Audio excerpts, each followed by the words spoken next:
Good afternoon, everybody. Big Mike back here with you once again. Welcome back to Big Mike Talks, where today I'm going to be covering the week that was in pro wrestling. So today, that's going to be WWE Monday Night Raw and NWA Power.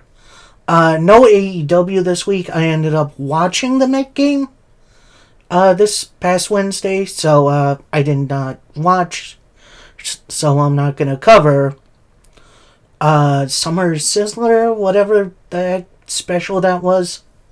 Probably be back next week for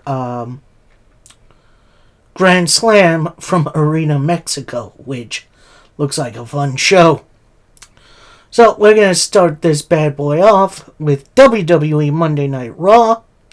Start off with highlights from Money in the Bank. And then we start off with a John Cena promo. Although we start off with the ring announcer going through their spiel about John Cena.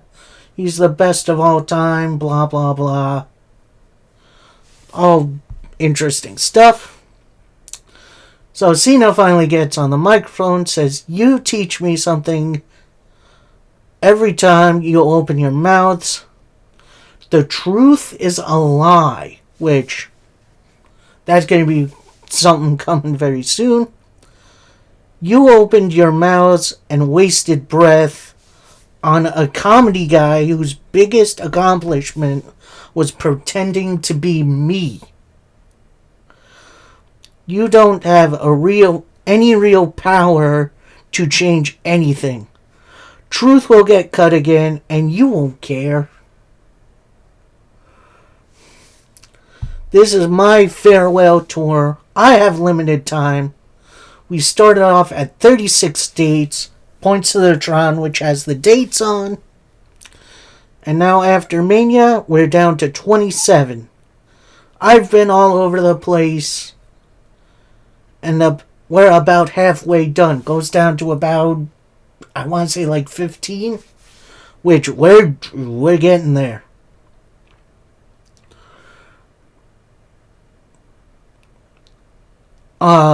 John continues, "Use your voice to send me out on top. Everyone you cheer for has been beaten. And there's nobody." Before he can get another word out comes his best rival. And the man I kind of want to see dethrone Mr. Cena, Mr. CM Punk. So he comes out. They have a little face-off moment. So Punk says, "Do I make you uncomfortable, Cena? I want you to be more comfortable. Because one way or another, you'll listen to me." And it's ironic. You're now strapped up, saying you'll ruin wrestling. And here comes Punk. Maybe not defending WWE, but defending the establishment. The more things change, the more they stay the same. I'm not here to defend the establishment. I'm not here to defend the WWE. I'm here to defend the people. The establishment picked you as its champion. The people didn't. Cody isn't the best we've got. You've taken cheap shots and shortcuts along the way. And it's my job to give the people what they want. You wanted truth, they got Ron Killings. And it's time for us to face off once more. And it starts with me taking that title. And in the chamber, after you cheated Seth, you took advantage. You screamed at him, "I'm sorry," because you know what you're doing is wrong. And when I take that title, you'll be apologizing to the people. That title has corrupted you, and everyone should want that title. And I see now that I have to become the monster to stop a monster. That title doesn't belong to you. It belongs to these people. You got 18 dates left. I'm going to leave it up to you to pick the date for our match. And prove to me you're more of a Red Sox guy than a Yankee. You'll pick right here tonight. So Cena brings the microphone up to his own mouth, says, Cena versus Punk, one final match, best in the world versus the greatest of all time. Let's do it. Crowd pop. But not tonight. Match like this, it's going to be at Night of Champions in Saudi Arabia. The ball's now in your court. Then this brings out someone very interesting. Mr. Money in the Bank Seth Rollins and his crew. And he just kind of stands at the top of the ramp just cackling. So, am I a little disappointed this match is going to be in Saudi Arabia? Absolutely. Am I happy this match is happening? Yeah. Because, honestly, CM Punk, despite his flaws, and despite what he did in AEW, he really tried to help wrestling. Like, he was the voice of the voiceless. He was my guy. And he was sent against the established Cena, the corporate guy. Which is why a lot of people like him. So, coming back to this match, should be awesome. Hopefully. Then we get a look of the King and Queen of the Ring tournament brackets, which definitely look good. Although there is a mystery opponent in a pretty big beefy match with Sheamus, Rusev, and Bronson Reed. That's going to be next week. So, hype for that one. But our first matchup of the evening, it's a match I feel like we've seen 100 times already. AJ Styles taking on Chad Gable. And honestly, this was a very fun back and forth match. We see more than a couple of times AJ break out of the ankle lock. He tries to lock in the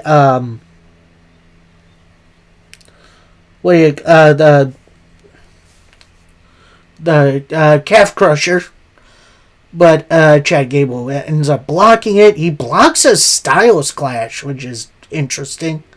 Hits a diving headbutt for 2, whiffs on the moonsault. AJ with a power bomb, hits the Styles Clash, but Julius Creed, who's out there managing his mentor, gets Gable out of the ring. AJ chases, goes for a phenomenal forearm, that gets caught, which Gable then transitions into an ankle lock. Styles eventually breaks out, hits the Styles Clash for the victory. I do wish this was given a tad bit more time, but I am more than happy with this match. It was a nice, fun opener with two very talented guys. Then we get to see Liv Morgan. She's warming up in the back. Kind of rushing in weirdly is Roxanne Perez, who says, well, I didn't really catch what Roxanne Perez said. But I did hear what Liv said. She says, once one of us wins, we are going to bring the title back to Judgment Day.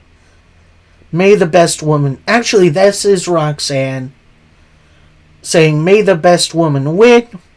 Liv kind of just whips her head over, says, I will. Which, them's fighting words there. So then we get our first first round matchup of the Queen of the Ring tournament. And it's a fatal 4-way. So, this is less of a complaint and more of a observation. It seems like these tournament style matches always start out in multi-man. Like, I appreciate them giving spotlight to other women, but I kind of miss like one-on-one style tournaments. This way kind of feels like it's rushed, but I won't complain too much. So our participants, we got Liv Morgan, Kairi Sane, Rhea Bloody Ripley, and Roxanne Perez. Now to start, we had Roxanne and Liv working together. I think at one point Liv tried to roll up Roxanne, but Roxanne kicks out of it. We see Rhea dominate for a little bit. Then Kairi with an attempted elbow drop, but that gets countered. Liv attempts an Oblivion on Rhea Ripley. That gets blocked. Rhea hits the Riptide, only gets a 2 because Raquel drags Liv out of the ring. Then we see Liv and Rhea and Raquel brawl at ringside. Kairi Sane with an elbow to, I want to say it was Roxanne. Hits her insane elbow drop, only to get it 2. Then Roxanne Perez with a roll-up to pick up the win. So Roxanne Perez moving on in the tournament. Gotta like that. Then we get some highlights from Worlds Collide, which was a very good show. I think the replay is up on WWE's YouTube if you want to go see it.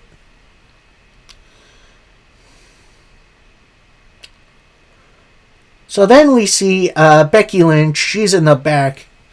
She then passes by A-Town Down Under, kind of arguing a little bit.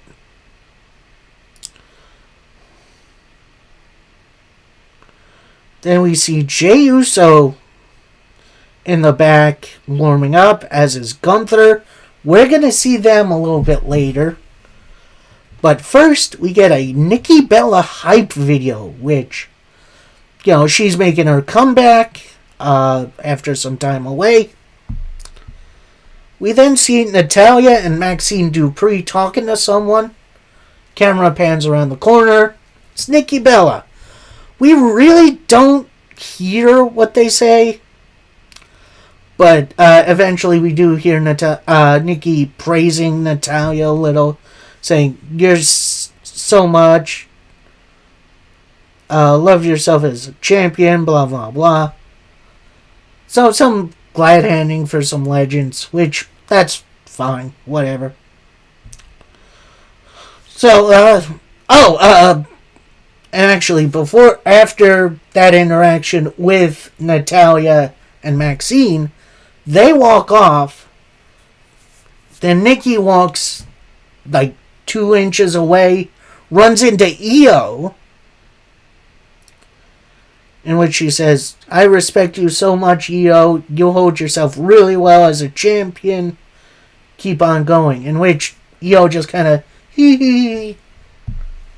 Like she's a weird, I don't want to say schoolgirl, but like teenager, I guess. I don't know. It was a weird visual that, I don't know. I thought it was odd. So next up, we get a Becky Lynch in-ring promo where she pretty much glad hands herself, saying, "What? No, you deserve it, chance," which, great line by Becky. I love that. She continues, "I know I do. I should be out here celebrating. How many opportunities is there for me to celebrate?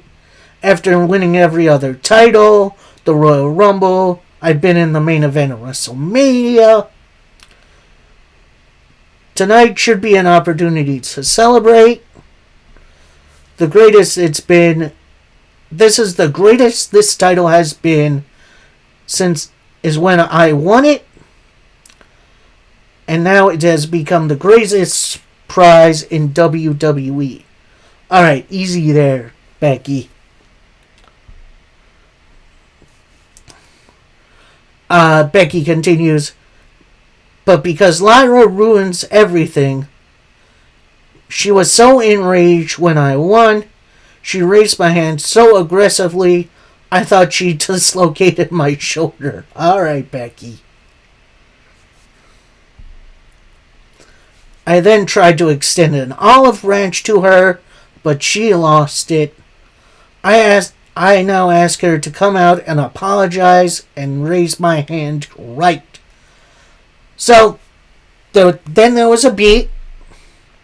Then Lyra's music hits. She comes out, but she's not all theatrics. She's got a pissed off look on her face. Like she's ready to rip Becky's head off. Becky's kind of jawing at her in the ring. Then all of a sudden, Bayley comes from behind. Becky attacks her. Attempts the rose plant, but Becky rolls out. And, bails.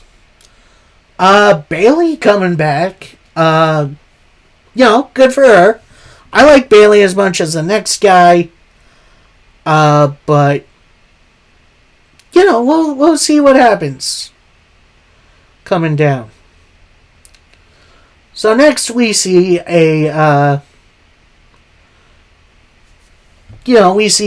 Ron Killings all dressed up in his gear when he attacked John Cena at Money in the Bank.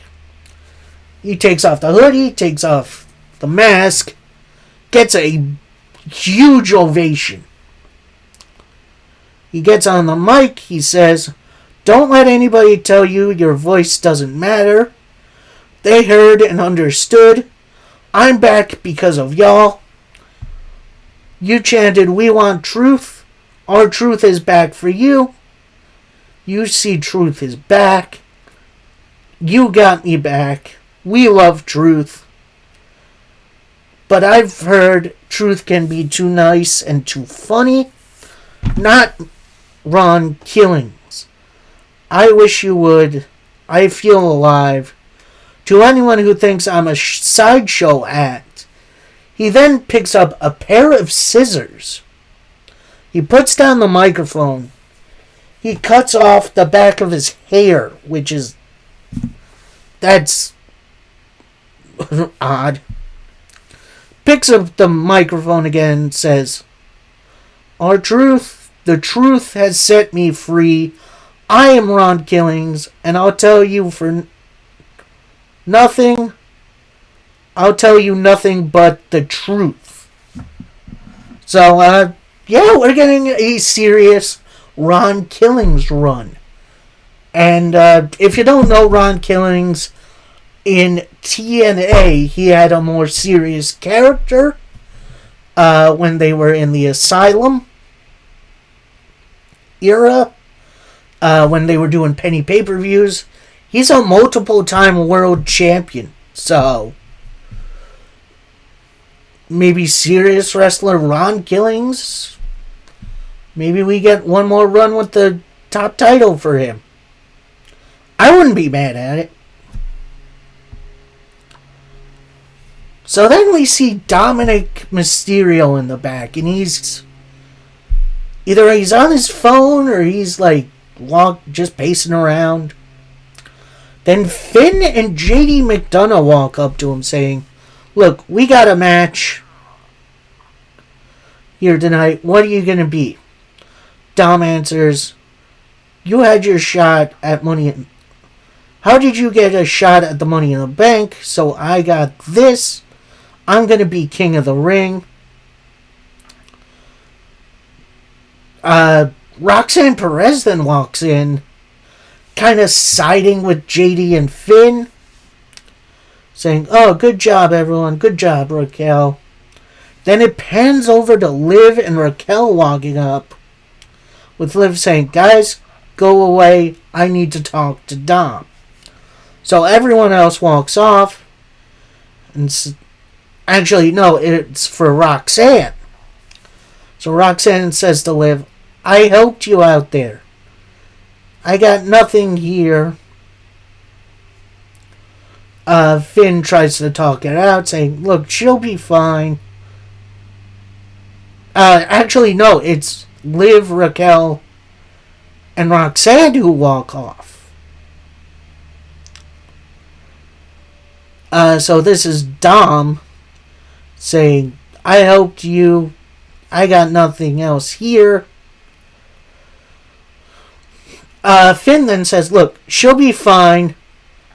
Why don't you go talk to Liv? Dom then says, look, I got a match. I can't. I gotta go. So Dom just runs off without talking to Liv. We'll see how that works out.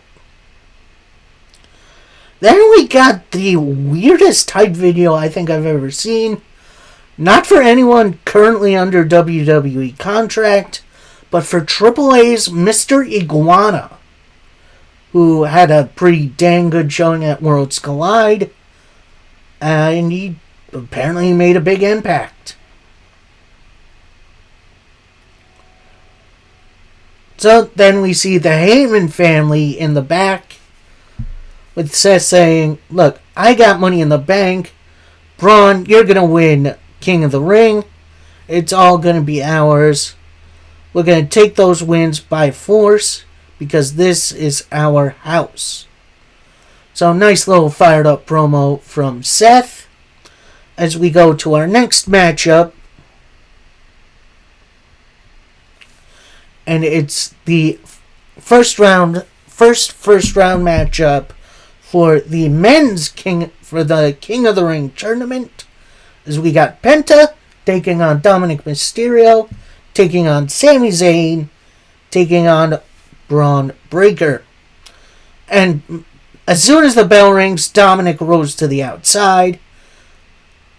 Sami and Penta then kind of tried to double team Braun for a little bit, but Braun was way too strong, including Sami trying the Blue Thunder Bomb on him. That gets blocked right away.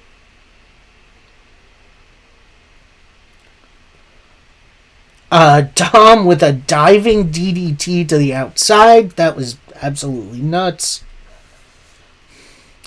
Braun attempts a superplex. That gets blocked. Goes up for the Frankensteiner.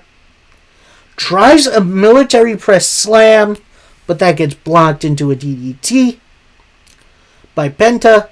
Dom tosses Penta to the outside, covers Braun, only gets a 2.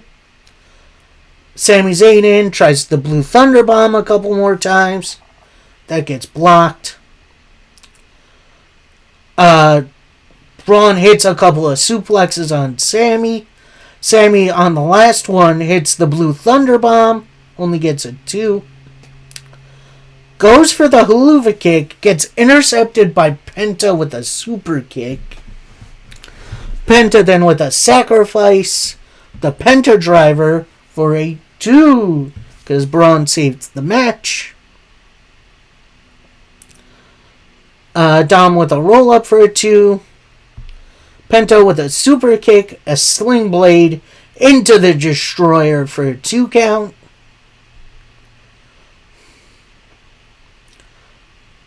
Penta then gets taken to the outside by Braun. Braun lines up, ready for the super spear. Gets intercepted by LA Knight out of nowhere, who hits Braun with a BFT. Sami with an exploder in the corner, back in the ring, hits the Helluva Kick to pick up the win. Sami Zayn, King of the Ring? I wouldn't hate it. So, next up, we get an AJ Styles interview. Says, I won on the night. I can't help but think what happened last week with El Grande Americano. But you got all kinds of other superstars out here running their mouths. they disrespect AJ, they'll get beat, but never mind, I'll go tell them myself. So AJ Styles kind of on a world tour a little. So, yeah, I guess we'll see.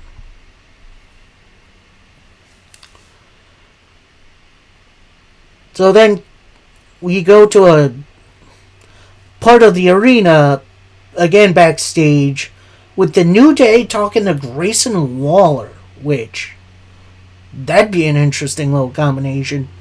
Interviewer walks up, Waller walks off, with Kofi saying, look, we just defended these titles 2 weeks ago. The rest of the division here is mid. We care about these titles unlike previous champions. And everyone better bow down and thank God for the New Day. So, yeah, that's going to be a fun,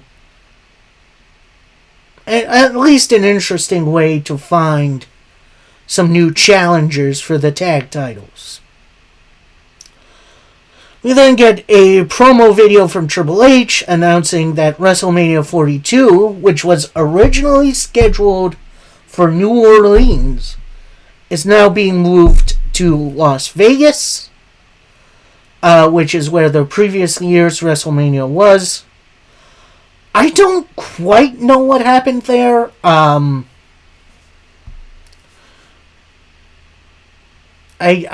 guess we'll never really know. So next up, we get an Asuka return vignette, and she's going to be in the Queen of the Ring tournament, which that's going to be a fun one. We get a little card rundown for next week's Raw. And then we get a Nikki Bella promo, which, I mean, don't get me wrong, good to see Nikki Bella back. She's super underrated. I'm kind of wondering where this is going to go. So she gets in the ring, gets on the mic, says, it's so good to be back here in WWE, back in this ring. Thank you, WWE Universe, for having me. I've missed you all a whole lot. So I'm here to talk about something coming next month. WWE are holding Evolution 2. And I remember main eventing the first one. We've got a talented roster here. So much talent in this locker room. And I couldn't be prouder. So out comes Liv Morgan. Don't get ahead of me. So Liv pretty much says, you've been talking about the best in division, yet you never mentioned me. I am the most talented woman in this division. You're lucky I wasn't around at the first Evolution, because I would have beaten you. And it's clear you're just jealous of me. I have everything you don't. I have great looks, I have a title, and I've got a man that's not going to leave me. Oh, boy. Nikki says, it's clear that you're venting, but I'm wondering, and I'm trying to figure out who Dom belongs to. You or Roxanne? Oh, that's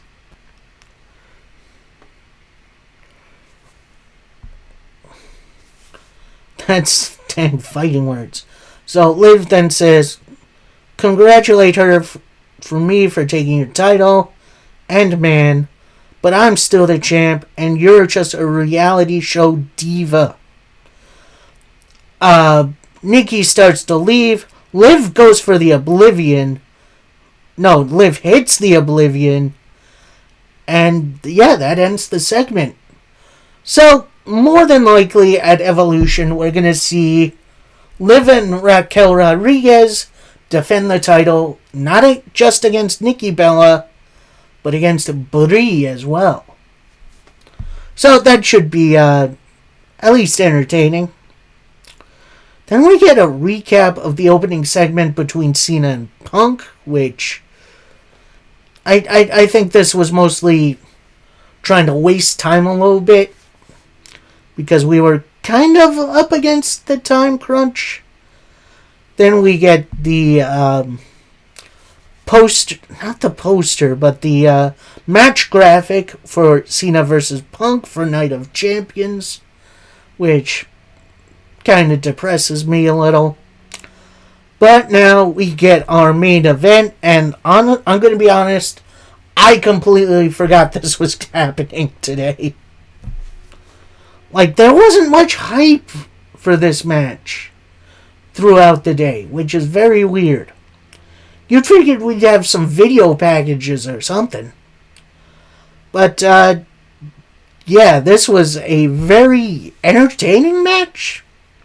Especially with Jay trying to lock in his sleeper early on. But Gunther just completely powers out of it. They go pretty much move for move. It felt like watching chess. Although I don't watch chess. So, eventually Jay does lock in the sleeper hold. Looks like Gunther's about to fade, but he fights out of it.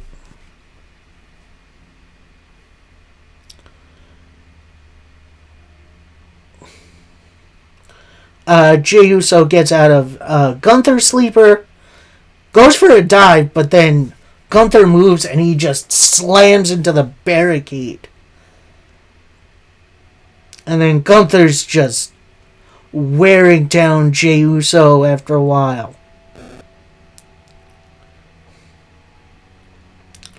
He hits a... Jey Uso then gets up, hits a spear, an Uso splash, only for a 2. Hits another... Goes for another spear. Gunther immediately counters it with a big old clothesline. Jay then locks in another sleeper. Gunther gets out of it. Gunther locks in a sleeper. Jay fights out of it. Hits a super kick. A spear. Whiffs on the Uso splash. Gunther locks in the sleeper again. Jey Uso gets in the ropes. But then Gunther pretty much just sits up, locks him back in. Jay starts to fade. Ref checks on Jay. Jay fights out after a while, but Gunther locks him right back in. Jay fights out. Jay locks Gunther in the sleeper. Gunther fades, but then he fights out. Gunther then with the hammer and anvil elbows, which, great to see Gunther utilizing that move. I feel like that fits him really well. Gunther then locks in the sleeper. You see the camera right on Jey Uso's face, and he's fades. Ref comes over, kind of taps his hand a couple of times, raises it once, it falls. So your winner via pass out, Gunther. So, definitely a pretty clean win for Gunther. I didn't have him regaining the world title here, but I'm okay he did. And also, no screwiness. No Seth Rollins cash-in. No Goldberg. It was a straight-up fight between two gladiators. And I'm more than happy to bear witness to it. So, honestly, Raw was a very, very entertaining show. Better than it's been in a very long time. Lots of good wrestling, lots of meaningful stuff going on that I'm sure will pay off in the near future. So then that leads us with NWA Power. And then we're back in the Inspire workshop for this skit. And this time they're working on conflict resolution. Where we see, God, I forget who the first two were. No, it was, EC3 and someone else. I forget who it was. and EC3's reading poetry, which is so weird. Then we get Mike Mondo, who I want to say he was Mikey in the Spirit Squad, and he's insulting Kenzie Page's hair, and she's like, "Oh, how can you say that? I worked so hard for this." And then she brings her hands off her face. How was that? The acting on that was so dang good. I love that. That was so good. So, yeah, here's the thing about these skits. I'm not sure where they really fit in the NWA universe, but they're nice little character moments. And I'm interested to see where they go with them from here. So now we get our first matchup of the evening, and I don't think it's a qualifier for the Crockett Cup, but it's like, maybe it's seeding for the Crockett Cup. I'm not 100% sure.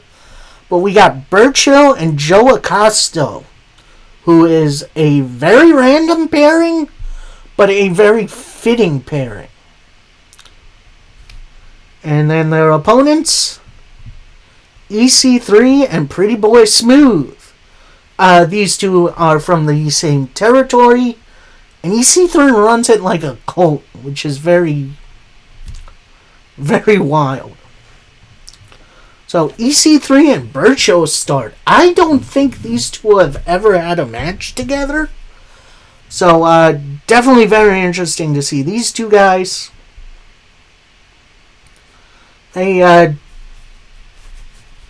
definitely attempt to one-up each other a couple of times.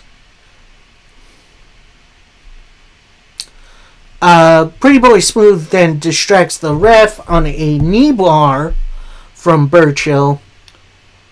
And then Pastor CeeLo, who is managing them, hits a chop block on to Burchill.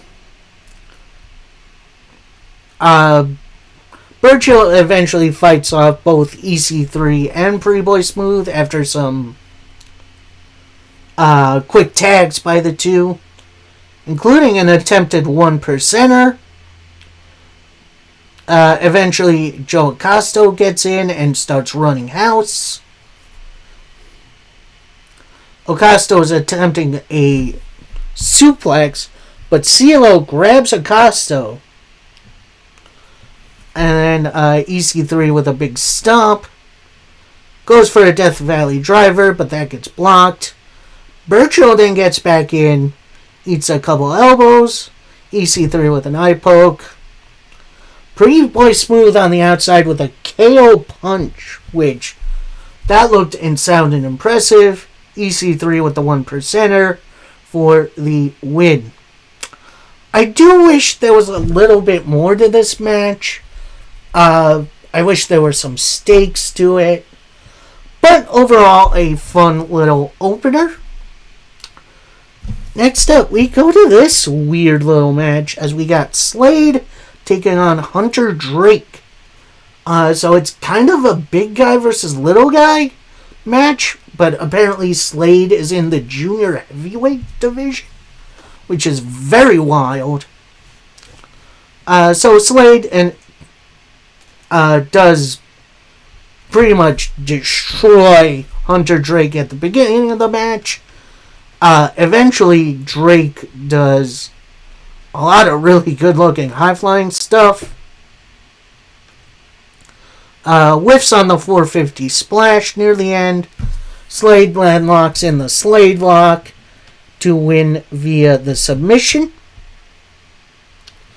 We then get an Around the Territory segment, which was honestly really fun. Then this next thing was very, I'm going to say, interesting. Because we see Thrillbilly and Silas Mason enter a shop. I have no idea what this shop is. Maybe it's for cannabis or something. Or at least that's what Thrillbilly was looking for. So Silas enters the shop.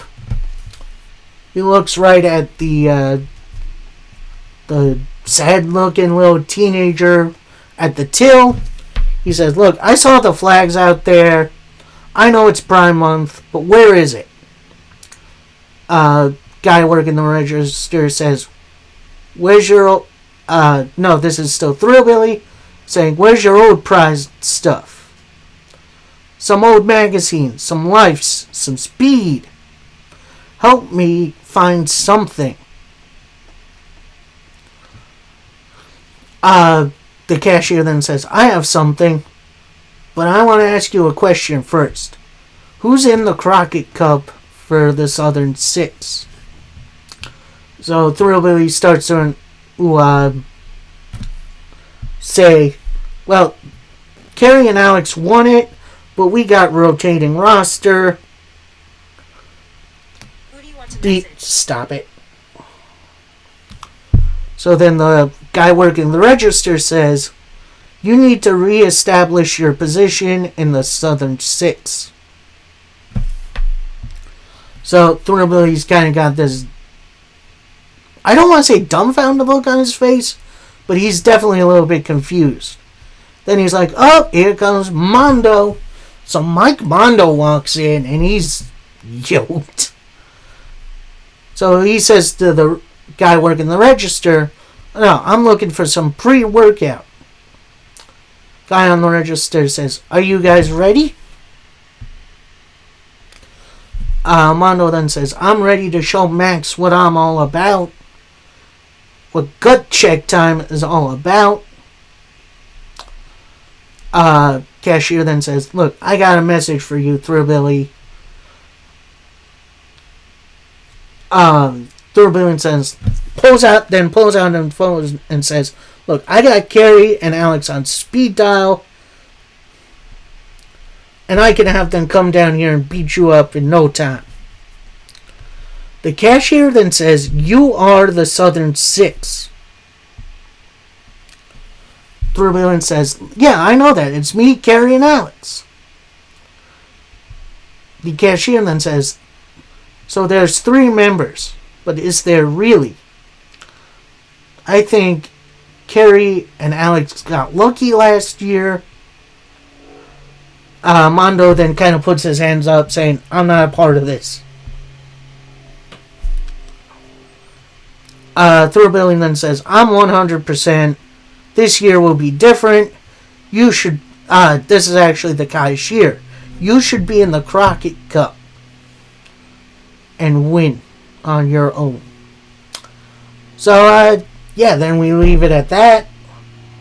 So this is definitely some interesting character stuff. I am definitely wondering what we're going to see here. We then go to an Austin Idol promo. He's backstage with his new charge, Frank, formerly known as, I forget his name. Anyway, so Austin Idol says, I've been looking for a fighter, someone who wants to fight a freak. I can call him a freak. I don't care what you call him. He's a freak, and I tell him what to do. Kobe, I hope you bring some protection with you, because he's going to kick your ass from here, bell to bell. Theory, Idol walks off, and then Frank kind of makes a move on the cameraman. So now we make it to our main event of the evening, and it's the final match of the Jack Stane Memorial Cup, as we got Colby Corino going one-on-one against Frank, who is Austin Idol's new charge. Colby pretty much attacks Frank right at the bell, and as soon as the bell rings, Frank just starts destroying poor Colby. Although Colby did catch Frank by surprise with a low bridge, tried to dive on him. Frank catches him midair, slams him into the apron, then tosses him into the announce table and into the barricade. Then he kind of hurt him with his mouth, which Ow. Gets him back in the ring. It's a body slam, little choke in the ropes. Ref gets him off, Frank off of Colby Corino. Gets him to the other side of the ring. Austin Idol with a big cheap shot to Colby. Colby fights back after a little while. Frank with a big clothesline. And a sidewalk slam. And the biggest boot I've ever seen. Colby eventually fights back. Attempts a crossbody. Frank catches him. Hits a fallaway slam. Colby then rolls to the outside. Frank chases him. They trade punches. Looks like Colby is going to toss Frank into the ring post. Frank counters him. Throws Colby into it instead. Frank with just a big old hot rake. Colby fights back with a drop kick and then an eventual dive into a DDT. Gets him back in. Colby hits an axe, goes for an axe handle. Frank catches him. Hits a choke slam for a 2. Goes for the hillside driver, which is a great name for a finisher. Colby blocks him. Gets him in the roll-up position to pick up a win. So, I'm going to say this. I would have liked to have seen Colby beat Frank clean, but I understand why he didn't. Still trying to make this monster Frank look like $1 million. So a cheap win does kind of make sense. Especially if we're going to have a rematch somewhere down the line. But yeah, say hello to your new number 1 contender, Colby Corino, the Prince of Old School. If you don't know Colby's father, that's Steve Corino. Actually, is he dead? I'm not sure. In which Colby Corino was Steve Corino was the king of Old School. So yeah, that was NWA Power. A very, I'm gonna say, packed episode of Power, but also kind of felt a little flat to me. Like, there was definitely things happening, but I don't know if it really mattered all that much. Either way, I definitely thought it was entertaining. We'll see where we go from here. And yeah, that'll do it for me today. Later on is WWE SmackDown. Gonna be an interesting show, to say the least. Monday, we go back for Raw. And then next week is going to be AEW Grand Slam from Arena Mexico in Mexico. So, that should be a fun one. So, hopefully you guys stay tuned for all the reviews. And until next time, happy wrestling, everybody. Peace.